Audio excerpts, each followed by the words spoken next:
The very first Boeing 767 delivered to Delta Airways is a well-cherished aircraft. Delta at the time were in a tough financial situation, posting a net loss of over $17 million, their first in over 45 years.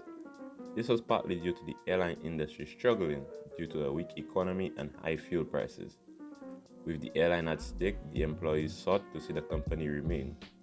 They were the ones who purchased the aircraft. While this seems absurd by today's standards, back then there was some incentive to help maintain the airline. Delta was treating its employees well in comparison to other US carriers. Employees of Delta Airlines received 8.5% pay rise during the testing times.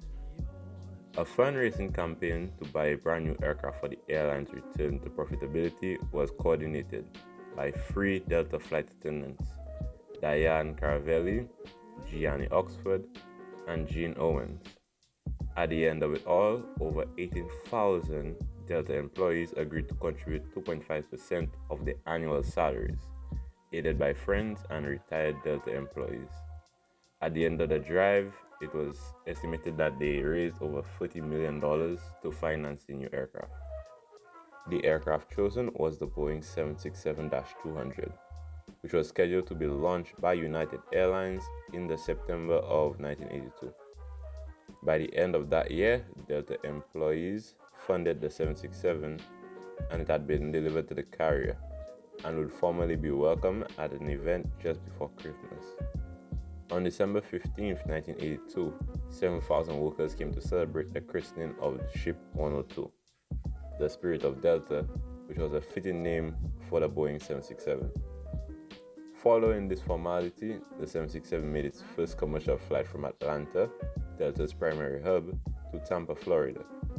The leisure route was and continues to be a major market for Delta. The 204-seat aircraft was designed with 18 first-class seats and 186 main cabin seats for concentration on leisure travel.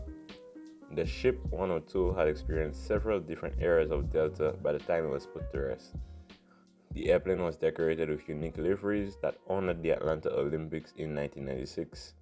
In addition, the Spirit of Delta, who was the obvious candidate to get the special livery, began flying in a 75th anniversary livery in 2004. The moment for retirement arrived when its useful life was up. After flying over 70,697 hours, the Spirit of Delta was taken out of service in February of 2006. There were in total 34,389 flight cycles in all. In order to give the aircraft a proper send-off, Delta painted it in its original livery from 1982, set off on a 2-week farewell tour of the country from February 21st to March 6th of that year.